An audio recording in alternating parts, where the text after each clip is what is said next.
Part 1. Spending within one budget can be challenging for students. Suggest some ways to avoid overspending. Hi, my name is Amin, and I think one way to avoid overspending is by drawing up a shopping list. And why do I say that? I think that when drawing up a shopping list, you would first have to take note of what you want to buy. And with knowing what you want to buy, you would also know how much it costs. Knowing how much it costs, you would also know what you need and what you don't need. For example, say you need to buy some food for lunch, and then you decided to have a shopping list. So when you buy lunch, you buy your food, you can check how much you spend in a day and how much you actually overspend. So I think planning out a shopping list will also help you in stopping from overspending. Do you agree with me? Yes, I agree with you. By the way, my name is Muet Daniel. Okay. I have the exercising self-control.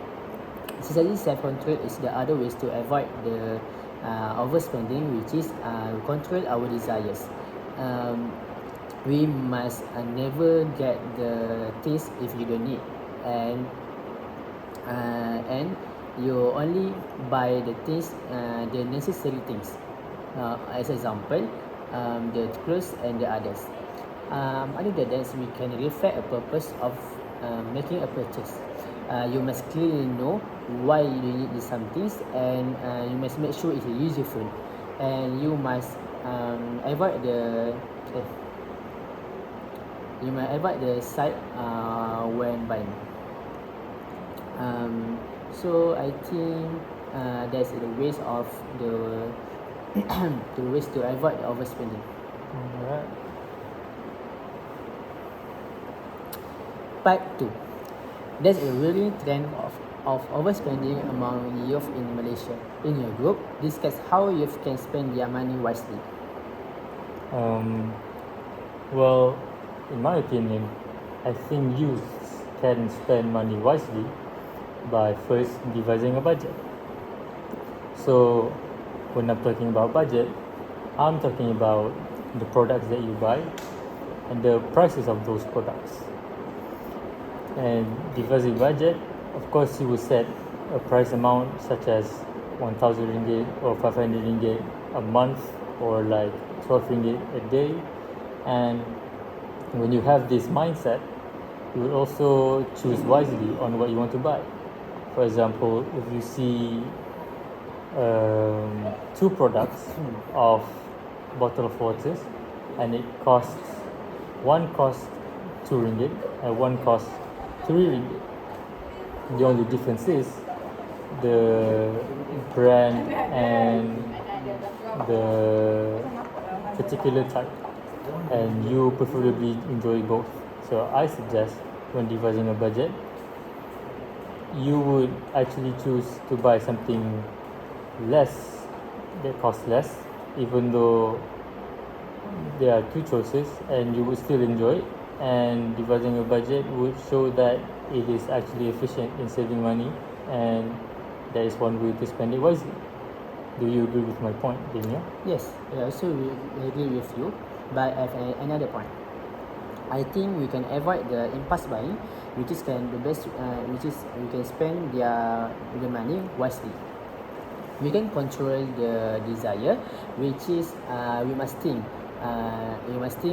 the saving is instead of the spending, and we never get to buy the things if you don't need to buy.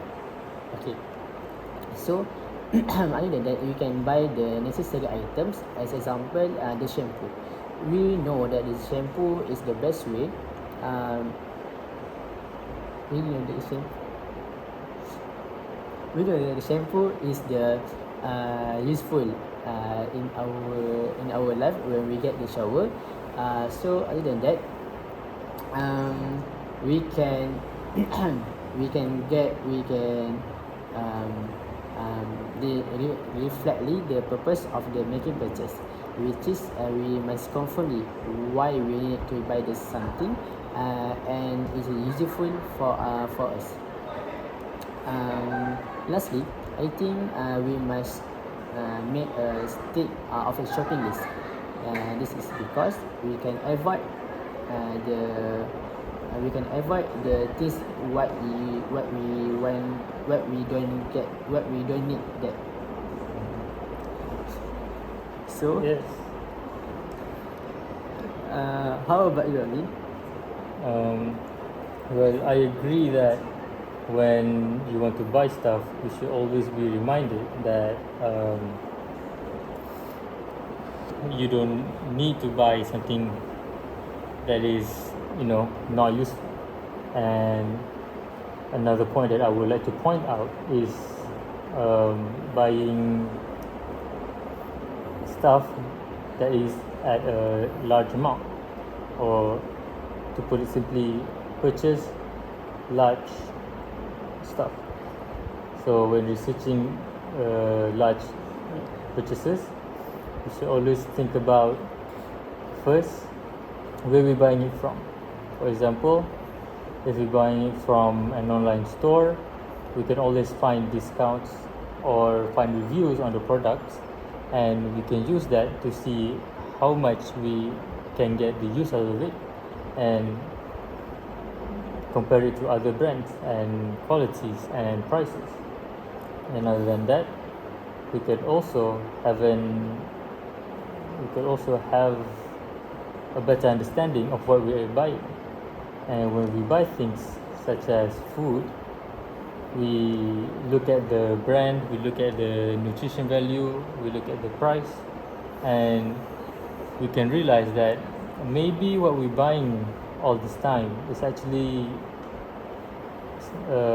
more pricey than another brand that is not well known but have the same nutritional value and on a lesser price.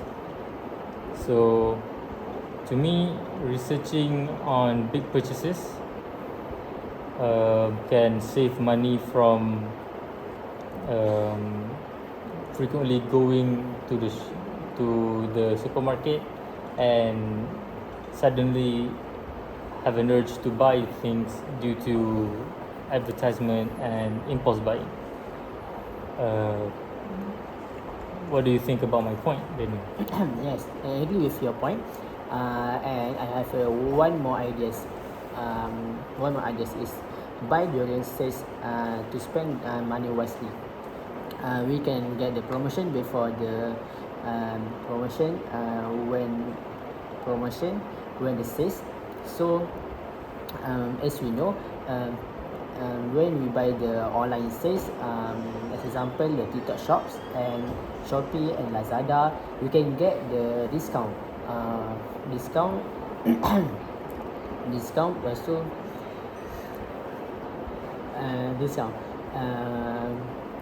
After that, when we buy at the TikTok shop, we can get the affordable prices for the best quality as the